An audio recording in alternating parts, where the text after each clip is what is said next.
Hey, hi, and hello. It's been a while since the last one, but I'm back. I've been working on the volumetric fog version 3, as you can see here, and it has two main updates. One is now these cubes of volumetric fog. You can go inside. Last version you couldn't go inside of it. Now you can go inside and go wherever you want. And the second thing is, as you can see, shadows. Now it does support shadows from the main directional light in the scene. Um, yeah, there are some other improvements that I'm going to show in a bit. But if you would like to support me, the like button is free. The subscribe button is also free. These are the easiest ways to support me. You can also check the links for my assets in the description. Um, Even if you don't want to buy anything, just browsing is pretty good for me. So with that out of the way, let me show you some stuff. The noisemaker, I made it as an editor script. So now in Window, you will have this noisemaker, and then you just assign the whatever volumetric fog material that you are using, and you can change. Let's divide this by 2 and make the name of this 4 or whatever. We want the noise size to be 2, and you can click generate, and you can see it generates a new texture and assigns it to our material. This is very small, so let's make it big. This is better.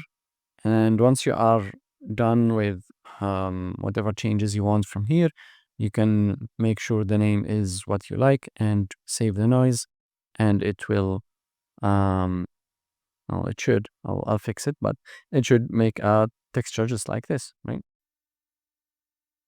Now you have your texture here. And what else? I did a bunch of changes here.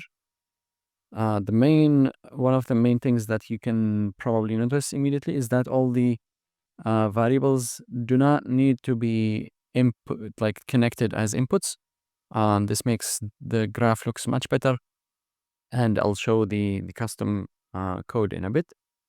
The other thing I did was to reconstruct the position of the other objects based on the depth texture, and that's to get a better distance so that the fog does not show inside of the objects and whatnot.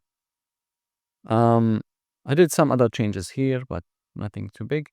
Now the main thing here is that, for example, samples, this reference is what is actually being put as the variable name. And so if we go to our GLSL script and go down here, you can see I'm only doing 3 inputs and 2 outputs. And you can see, for example, underscore samples is here. You don't need to set it as an input, just use the reference name. Last thing is the random. Here you can see I'm adding this time.y to it, which makes the so when you have randomness, you will have this kind of I don't know what to say. It's like a noise thing, right? And so if there is no time, it's static. The noise is kind of static. If there is time, it kind of moves around. And I found it to look a little bit better if it is moving around. This also depends on how much randomness you have set in your material. So if you don't like that, just remove it. Yeah, and you can download this asset and use it for free for whatever project you want.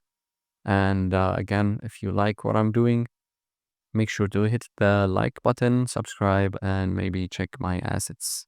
Thank you very much.